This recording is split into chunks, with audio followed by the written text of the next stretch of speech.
All right, y'all, welcome to Blacks with Power, the show for blacks in America who want to discover ways to harness their power in order to protect the gains won by the struggles of our ancestors and advance the cause of freedom for themselves, their families, and for others. We believe that for America to be great, to become the beloved community of which Dr. King dreamed and be the more perfect union our Constitution calls us to be, we must have racial reconciliation in this country. And for there to be true reconciliation, blacks in America must empower themselves to compel and encourage repentance for the system and ideology of white supremacy and privilege that has betrayed the ideal of liberty and justice for all. I'm Father Jabril Ballantine, and I will be your guide to harnessing your power and leveraging it in ways to affect the changes that we need to see in order to make Black Lives Matter in America. Thank you so much for listening. You can visit us online at blackswithpower.com. Please like the Facebook page, facebook.com/blackswithpower. Join in on the discussion. Subscribe to the show, brothers and sisters. iTunes, Stitcher, Google Play, TuneIn, YouTube. Listen to the previous episodes. Give us a thumbs up. Give us a thumbs down. Let us know what you like, what you dislike, so we can fine-tune and refine this show for you. Then share your favorite episode with family, with friends, because truly, brothers and sisters, all voices are needed. And now we have a lot to discuss, so I want to get right to it. In this episode, I'm chilling with my brother from another mother. Well, actually from the same mother. Y'all don't know about that. Okay, Enyia is a native of Chicago, Illinois, and holds a master's degree in public health from Chicago State University. Prior to that, he earned a Bachelor of Science degree in biology and biochemistry from Lewis University in Romeoville, Illinois. Romeo, they don't know nothing about Casanova, but me and Romeo ain't never been friends. That's a little old for some of y'all youngins, but dig in the crates and learn something. As a Congressional Black Caucus Foundation Health Policy Fellow, OK worked for Congressman G.K. Butterfield, Congresswoman Barbara Lee, and Senator Patty Murray. During his time with Senator Murray on the Help Committee, he played an instrumental role in signing into law the 21st Century Cures Act of 2016. OK currently serves in the Division of Policy and Strategic Planning at the Department of Health and Human Services, reporting to the Assistant Secretary for Preparedness and Response. In his spare time, as if there is such a thing, he enjoys traveling, music, reading, and giving back to his community as a member of Alpha Phi Alpha Fraternity Incorporated. There go that same mother, y'all. OK, how you doing, my brother? All is well, man. I'm blessed to be here. Thank you for having me. It's a beautiful thing to sit with you, man. I'm looking forward to unpacking this and letting brothers and sisters understand the powerful mind that you have and the depth of thought that you bring to policy and how it affects our people, especially from that lens of public health. Brothers and sisters, I always do prep work with guests, right? And so we were talking beforehand, and OK said something that was interesting to me, and I left it there because I wanted to unpack it. We were talking about, issues that face our community and what needs to happen in order for our community to move forward. And you said that the single greatest challenge that you see for young blacks in America is the inability to unify around a socio-economic, political agenda that serves to advance us forward as a people.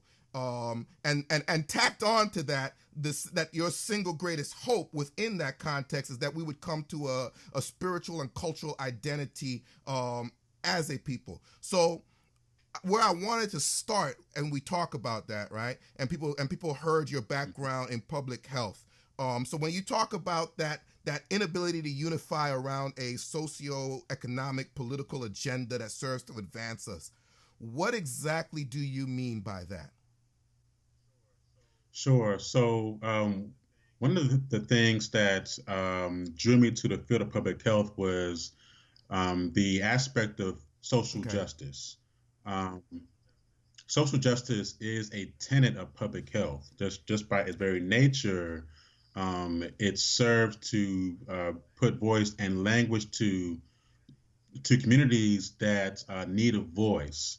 And so it just so happens that, based on my background in terms of medicine, public health, and health policy, I have a passion for advocacy, for being a voice for those who need a way to fully express themselves in different spaces. And so when when we talk about the need to kind of grow into, as a people, our spiritual and cultural identity, um, part of the way that I kind of look at that is in terms of equity and justice. And, because we have to reclaim our narrative around our history, our spirituality, our culture, in a day and time where the person of color or the person of African descent is being attacked in every way Right. possible. Part of what I try to do is to serve in a way that allows me to educate, to raise awareness, to speak truth to power. And so, those are ways, just kind of at a high level, those are ways in which I try to drive the narrative, to drive the conversation, to enlighten, to empower, so that um, we can, as a people, get to a better place of empowerment, and therefore, kind of reclaim our greatness, even in spite of and in the midst of the structures and the systems that are in Right. place. Yeah. So, So now we talk about this like the circles of quote unquote woke folk and all the monikers that people have, right? We talk about this mm, at high levels, and in intellectual circles it all makes sense, right? May not have any mhm, practicality, may not have any applicability, but it makes sense. It makes right, theoretical sense. But from a practical right, standpoint, when you talk about, because what you said was, where we're at in our society now, when we're facing attacks from all angles, why does hmm that, what you said at a high level, explain to me, tell me, why is that matter? Why is that important to me living my life in your opinion? sure. So there's this, there is a systematic and intentional um, methodology or way or approach or strategy that serves to oppress and suppress the quote unquote other, or those who um, are not in the majority, let's say in the United States. Now, and so part of the way that that plays out in a public health slash medical slash health policy standpoint is, you know, as a patient of color, um, having seen patients as a medical student, um, uh, research supports and substantiates the differences in how patients of color are treated versus their white counterparts. So, for example, um, patients of color or Black patients are less likely to get the same amount of pain medication for a certain health issue. Now, now, that's one example, but we can also certainly pivot into the opioid Right. epidemic, where now, all of a sudden, the opioid epidemic is a huge issue, but when it's affecting those that are not Right. people of color. Right. White folk. So historically, right, right. So historically, our people, we are more challenged with uh, access to health care, um, getting to the doctor, feeling empowered and respected within a context of a patient physician um, encounter. And so when you have, let's say physicians who may not be culturally sensitive or are not fully trained on how to treat patients of color, or patients that don't look like them or share their same background or values, you have the disparities that play themselves out where writ large people of color are dying faster and sooner than white counterparts. So, and again, that kind of gets back to just kind of this false narrative or this false notion about how some white people view people Mm-hmm. of color, um, and we know our history. If you are a student of history, then because we can talk about Tuskegee, Right. right? And I mean, there are so many examples of people of color who have been disenfranchised, ostracized in all contexts, every sphere of human endeavor. The person of color has been attacked, maligned, and maltreated. So, um, that's kind of on a more granular level. That is one way in which the supremacist framework manifests itself, Right. on the ground. Right. Uh, So then, so, so mhm. then, like when we look for, you know, we say that one of the biggest issues is the inability to unify around this agenda, right? Yeah, So in your mind, right? Because I agree. And I also say that we don't really have an agenda. You know what I mean? We don't really hmm have a cohesive agenda. We don't really have a comprehensive agenda. Um, right. and so, from your expertise with what you're talking about and taking into account the public health implications of what we're talking about, right? What would you say would be the agenda that we should be unifying around?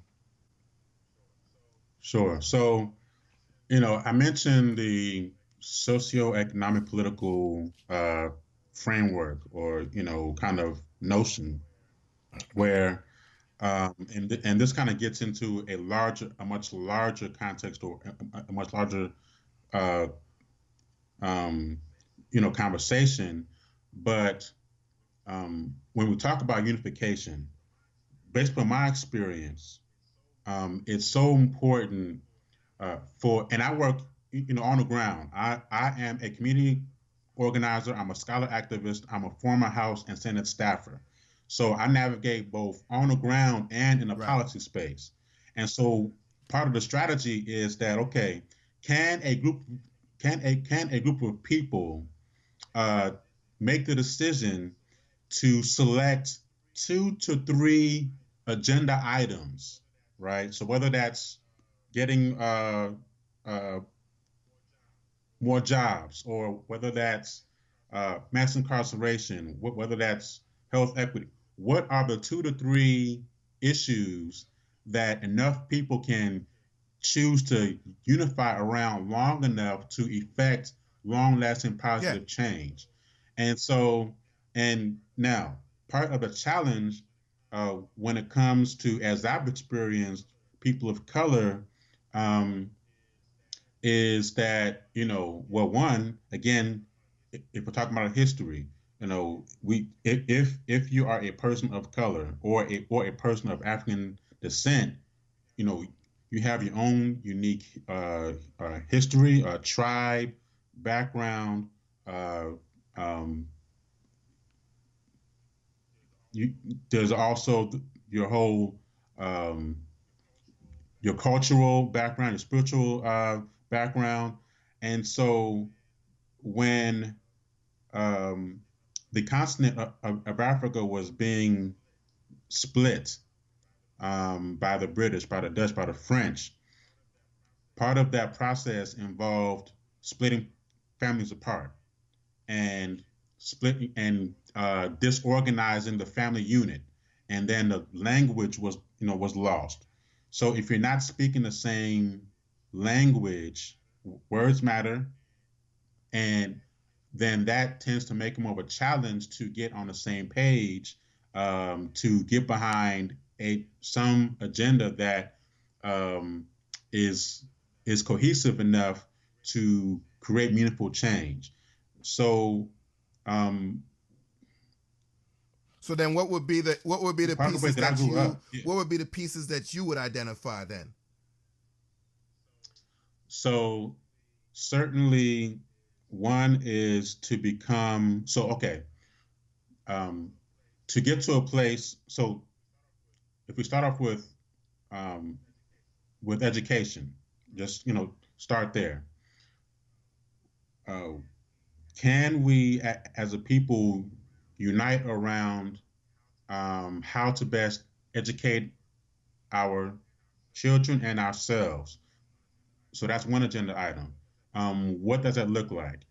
And then, can we unite around ways in which we could create our own wealth as a people? So that's the uh, the the jobs piece, right? How can we create a culture um, that fosters entrepreneurship? So you have the education, you have the entrepreneurship, um, and and then you have the power of politics, not partisan politics, but just politics Yeah. writ large. So, how do we um, create a very easy to understand um, agenda of those three pillars? How do we build on that and just kind of But start there? don't you So think that that that's what. kind of fields some of the discord though? I agree in principle, right? I agree in principle. The Hmm. question that I have, especially when you triggered the question in me when you put that last piece on the politics, right? Yeah. And then this Malcolm quote that always sticks in my head, ran through my head. You know what I mean? The black man was sickest of all Hmm. politically, for he allowed himself to be fooled into being such foolishness as a black Republican and a black Democrat, when a 10% strong black Right. vote block would change the dynamic of American politics overnight. That's like seared in my Uh-huh. head, right? And so when you said that, that ran through my head real quick, and I spun back around to your first 2 points. And I wonder if that's not some of the dissonance, right? Because here it is, right? We talk about, education. I agree 100%. We got to do something about education. I Hmm. remember Dead Prez in one of their songs, "Day Schools," on their first popular album, which had, is bigger than hip hop, where they were like, "They schools, until education is educating me and taking me where I need to be out this bull, then F education," right? Right. And Right. so from that framework, right, we may disagree on whether it's charter schools, whether it's better improving public schools, whether it's private schools, whatever type of schooling it may be. But what we should be able to agree on is that the system is failing us as a people, not us as Democrats, Yes. not us as Republicans, not public schools Yes. failing, not charter schools failing. No, the system is failing us, and so it's like when Absolutely. that's where you got me with that not partisan politics, right? Because it's like it seems to Hmm. me, and you work in the public policy space, so this is why I'm putting all of this before you, right? It seems to me that we Right. get bogged down in partisanship. Even though we're all black, Yes. we get bogged down in, well, that's a Republican agenda item, so we can't support that, Uh-huh. or that's a Democrat agenda item, or whatever, and we ain't getting to the meat and potatoes. It's like they got us Absolutely. spinning around chasing our tail while they continue to screw us. So, so Absolutely. from your Absolutely. expertise in looking at policy and understanding all of those dynamics, right? Understanding that Yeah. eventually legislation's got to get passed, you got to get votes, you got to win elections, so on and so forth. How do you get out of the morass and into a space where we are that black vote block? Right. So that's where the education piece comes in, right? So like these three pillars, like so we have to get to a place where um, we, we have to be consistent about education, like raising awareness. And in fact, if you want to take a deeper dive into voter education and voter civic engagement, where um, there's there's a culture of voter apathy. There's this lack of um, um, timely and well framed messaging that is important when it comes to trying to reach people beyond, let's say, the Washington Right. bubble, right? Um, so if we can move the needle on the education pillar, that will encourage one to discover purpose, in terms of what they've been put on this earth to do. And then once they discover a purpose and, why they're here, and then that should translate into, okay, how can I present what has been put in me in such a way that I can monetize my gifts and talents, and therefore build wealth. And then with that capital that you now have, resources or access to resources, you now can leverage that into political power. So it's this cycle, right? It's this circle that each leg of this framework is necessary, and it feeds off of one another. And I think when that is in synergy, and that's solid, then that's how I think as a people we can move forward. And here's the other part that I really want to bring home is the spiritual piece. Now, we all have our own unique belief systems, and we all, so I get that. But I think, at least based on my experience as a Christian, that as you discover who you are spiritually, that should translate into you get into a place, right, where you become empowered to pursue your purpose, to push back against the white supremacist structure that's in place, to call out issues, to speak truth to power. And, with that spiritual capital, you can leverage that into the other spaces that you navigate, because that's what I've been doing. And I'm blessed to have grown up in a 2-parent household. My parents are in ministry, et cetera, et cetera. And so I have an obligation to share that, my story, and be able to bring light to how I can help you pursue purpose and achieve the greatness that is in you. Yeah. So, I mean, that's an important piece that, oh man, I mean, we could do another show on that piece altogether, because of the fact that the problem with that, I agree 100%. I mean, I'm a priest, I better agree. I mean, otherwise you go question, why the hell are you a priest, right? But what I also acknowledge is that for the majority of us, our spirituality has been colonized. Even our African spirituality has been colonized. There's another famous quote from Jomo Kenyatta, who talked about when, he said, the white man came to Kenya. The white man came to Kenya, and they taught us to pray with our eyes closed. And when we closed our eyes, they stole our land. And, they may not have just have stolen your land, but they steal your identity. They steal everything, right? And in the last episode of this show, actually, Blacks with Power, I was talking about fear of a black identity, back to the hearkening back to Public Enemy's fear of a black planet. But it is that fear of black identity. You hear these reports coming out about black identity, extremism, blah, blah, blah, whatever that means. And what that really is saying is they're trying to scare black folks away from being sound and sure if their blackness. They trying to roll back James Brown, I'm black and I'm proud, and put us in that place where, our faith, our spirituality is colonized, right? And that colonized spirituality don't do us no good.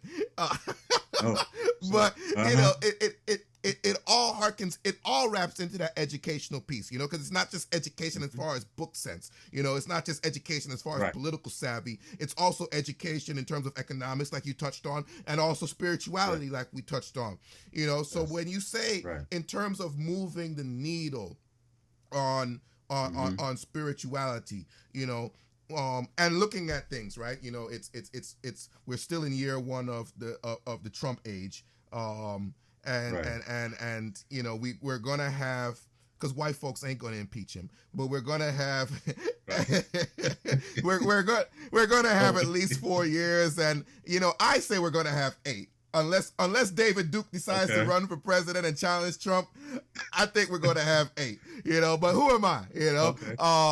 But what kind of time frame do you see in your mind for needing this to happen? Yeah, Like what is another So way of asking that, I guess, to nail it home is, what would you say is your fierce urgency of now level? okay, so I think so. I'll start off by saying that there is nothing new Mm-hmm. under the sun, and that each generation has its own unique challenges to overcome in pursuit of walking out their purpose in the time that they have on Amen. this earth. So let me just start there.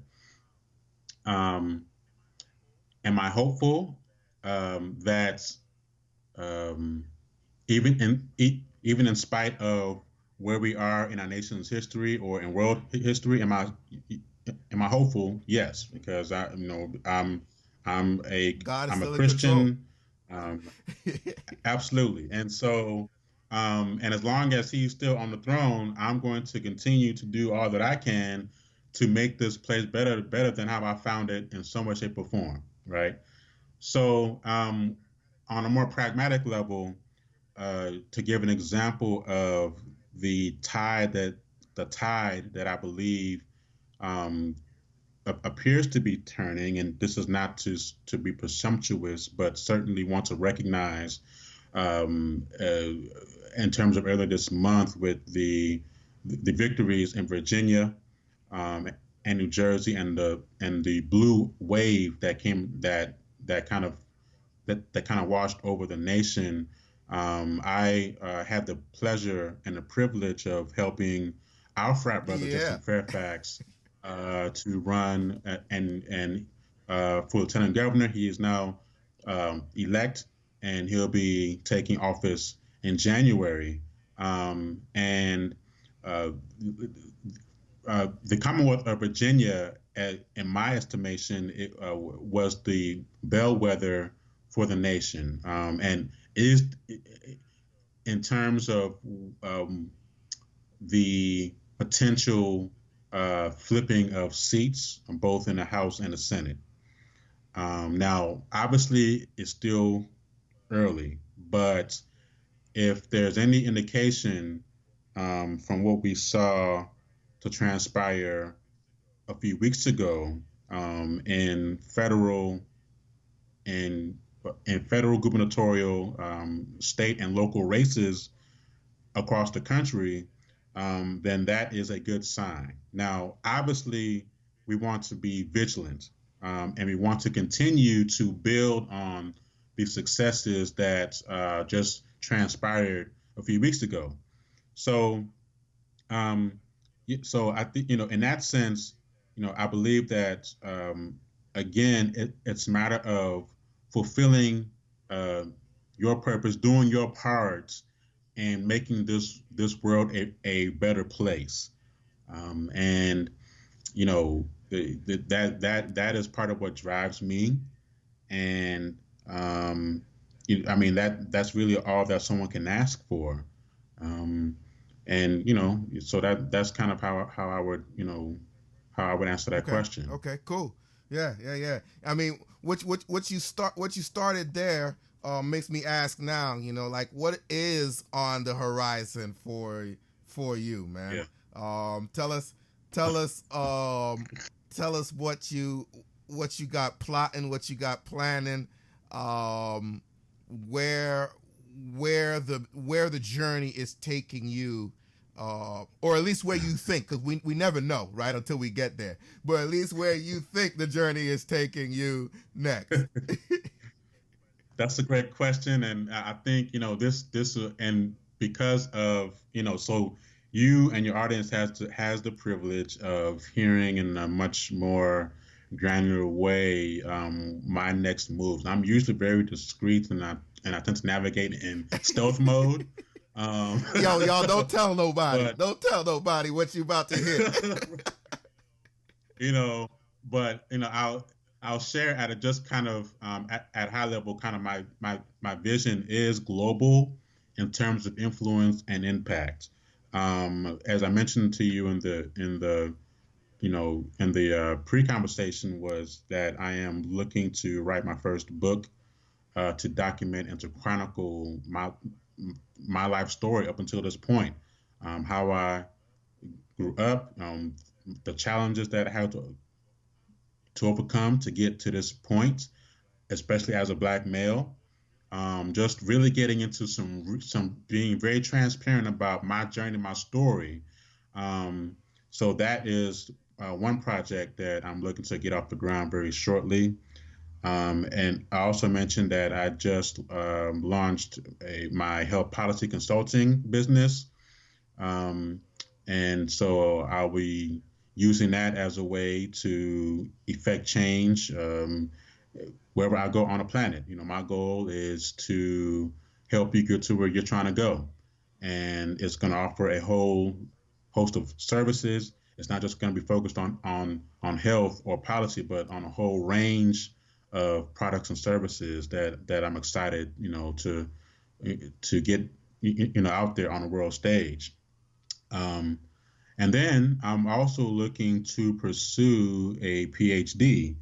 In terms of public policy. Right. Absolutely. And so that is part of the next move as well, is to attain a PhD and to be able to produce pioneering scholarship in the field of, kind of looking at I'm looking to explore the intersections of race, gender, health equity, health disparities, particularly for Black men and boys, and their life outcomes.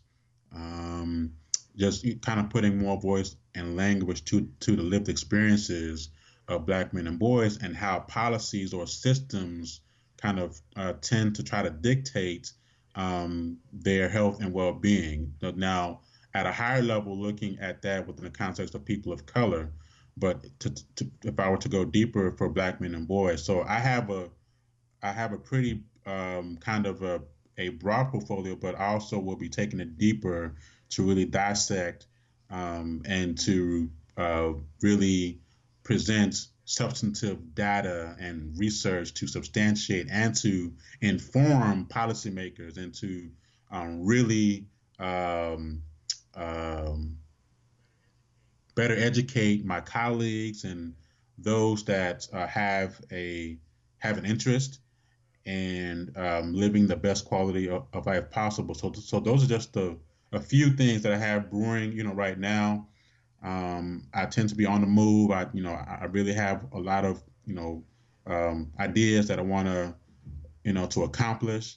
And so, this is where it starts, Yeah.